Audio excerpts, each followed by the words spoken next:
How's it going, y'all? Navy Sooner here. Today, we're going over my apartment PDW. Yeah, and it's in 556, a 7.5 inch in 556. Do I care? No, there's actually a reason for it. But yeah, so last August 2024, I moved to a town outside of Pittsburgh for school, and my family stayed down in Texas, and I got a very, very small apartment here where I'm at in Pennsylvania. So I wanted to do a 556 PDW. The reason that I wanted to do 556 PDW is multiple reasons. But I was using a 12.5. I wanted to have the 556 round because I don't want to worry about having to deal with different types of rounds like 300 blackout.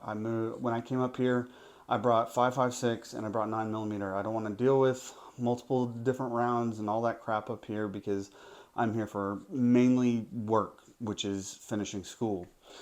So I wanted to decide between 556 and 9mm, and the reason I didn't go with 9mm over 556 is even with a 77 grain Botel hollow point, or hell, a 55 grain 556 round, you're getting way more energy out of it, especially at close ranges, than you are a 9mm, like a 115 grain 9mm or 124 grain 9mm. Even with this 7.5 inch barrel, you're still getting that energy onto target more than you are a 9mm. So like a 77 grain going 1863 feet per second, which is, I didn't actually chronograph this, but I found numbers out there, and that's the one I'm going to go with, is giving you 593 foot-pounds of energy, and 115 grain 9mm at 1145 feet per second is giving you 335 foot-pounds of energy. So that's the reason I want to stay with it. Now, the reason that I wanted to go with the 7.5 inch over my 12.5 inch, I could do just fine with my 12.5 inch, is I have people in my apartment, not in my apartment, but like in my apartment building, and I don't want over penetration. So I hit a body. If the bullet goes through, then it will have less energy, won't go through walls, and it's been shown that 556, there's plenty of videos out there. There's a lot less penetration through walls than you might expect. Some people may say I'm an idiot, but hey, go out there and watch it. The American Rifleman, he did a video on it, and yeah, 556 doesn't go through as much wall that you think it does. So the upper that I went with here is a Bear Creek Arsenal 7.5 inch upper. Yes, I know some of y'all are going to be like, oh, it's Bear Creek Arsenal, screw that, I'm done watching it. But I went with a 7.5 inch. Full disclaimer, Bear Creek Arsenal did send this 7.5 inch upper to me, and I have affiliate links with them down below. I reached out to them and said, hey, I want to do an apartment PDW style gun with a short barreled AR. And it's not a short barrel rifle, it's a pistol here. So that's why it is a Bear Creek. And they sent it out for me to test and to, if I liked it or not. And there's one thing that I need to discuss about the upper that they sent out with me. It's not the upper itself, it has to do with the bolt carrier group. But for now, haven't had any issues with it. I've put probably 500 rounds through it, practicing with it, and it's pretty fun. It's pretty loud.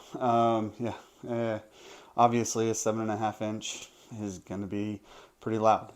Now, I'm going to go over the upper itself. We have the typical BCA handguard here. They are changing different type of handguard. They're at their 16 inches right now. But I'm pretty sure that they're going through their whole lineup and going to be changing their handguards. So if you want to go on their website and check it out, I have those links below. You can click on something and it'll click on something else. Yeah, you'll get to the website just fine. The problem that I do have with this upper receiver, well, is with the bolt carrier group.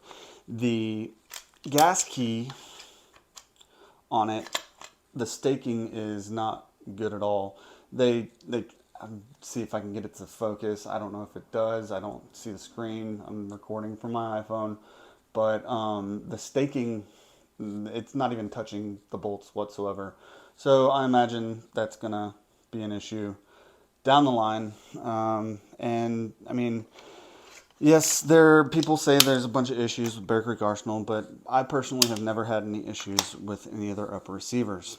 And this one has been a freaking blast. Well, yeah, a blast and fun. Blast, yeah. It's been a blast and a blast. So that's the only real issue that I've had with this upper receiver, and it hasn't caused any issues yet. I imagine down the line with a 7.5 inch, that gas key is probably going to have some issues. We'll see. I don't know. But I have other bolt carrier groups that I can throw in there, waiting until I'm going to take this out shooting with this bolt carrier group. But while I'm at home, I have a different bolt carrier group in here. And yeah, that's going to be the main issue. Now, I went with, for the muzzle device, I went with a Break Arms single muzzle brake, and without this blast can on it, the Break Arms blast can, it is concussive. This thing actually cuts down on the concussion quite a bit, pushes all the blasts forward, and that's going to be the problem of the person on the other side of this. Won't be my issue. I mean, granted, it's going to be loud as hell still, but I'm trying to let everybody know, hey, there's somebody in my apartment. Call somebody, and if there's anybody else that's coming in to my apartment behind them, they'll be like, oh shit, I'm not going back in there, or I'm not going to go in there. So there's a reason that I don't have it suppressed. One, I don't have my suppressor here, and two, I want it to be loud as fuck. I have a hand stop here to make sure that my hand doesn't go out in front of the barrel, but when I hold it, I kind of keep my index finger on that, and it helps out quite a bit, because like it's hard to get your wrist on here, for me at least. So that's the reason that I have that there. It helps me pull it into my shoulder and to make sure that my finger doesn't go out in front of the barrel. The flashlight that I have on it is a Cloud Defense Rain. It's the 1.0. Yeah, it's the Cloud Defense Rain. I have a flashlight on it. I don't have anything else on it. I don't need anything else on it. My apartment's so small that I don't think I'd have time to put on nods or anything like that. Back at my house in Texas, I might have time to get my nods on and use my night vision stuff. Plus, I'd probably be using my 12.5 inch. Actually, no, I wouldn't be using my 12.5 inch. I'd be using my 300 blackout for all that stuff. So, yeah, back home, the 300 black. Now, another optic, now to the optic on here. Another thing that was sent to me, Sealy sent me this Wolf EDG. It is a pistol optic, and it is more meant for a pistol, but I threw it on this UTG mount, and then I also have a UTG riser just to have it up a little bit. I like it like that, sorry. And we'll go back to this whenever we talk about it, but that's what my optic setup is. I do have a discount code from Sealy. It'll be down below. I won't be able to link anything, but the discount will be down below, and I don't know what the amount is. I'll put it down below. But yeah, you can go to Sealy and get this. Like I said, they did send it to me to test out. The lower that I have is just my pistol lower that I have here. And the trigger that's in it is the Geisley Super Dynamic Enhanced trigger. It's really nice. Oh, gotta take off the safety. It's really nice. It's got a 3.5 pound 2-stage trigger. Pretty nice, and I mean, yeah, no need to say why I have that on there. They're just nice triggers. I have a Difrico Kung Fu grip on here. I like them. I like how straight up and down they are. That's pretty much what everybody says about them, but that's what I have on here. Now, the pistol brace that I have on this here is a Tippmann pistol brace. Yes, Tippmann, the ones that make those M422s or whatever they call them, and Tippmann started making pistol braces, and I think this is nicer than the SBA3 because you don't have to worry about having any straps on it, and this part, the part that goes around forearm, if you were to use it that way, is much more firm than the SBA3, harder to press into, and you have issues. I've seen issues with people's SBA3s pressing in like that, and this one doesn't do that at all. I have this like foam riser that I got off of Amazon taped onto it. That's for my other stuff that I have higher mounts for different optics and for other upper receivers, like my 12.5 inch. And I might go make a video going over that 12.5 inch later, but I mean, there's a little bit new stuff, there's not some new stuff, and yeah, so that's the reason that I have this on here. But I have it helps out with how high I have this dot on here. So overall, I've shot with this quite a bit. I really like to thank Bear Creek Arsenal for sending this out.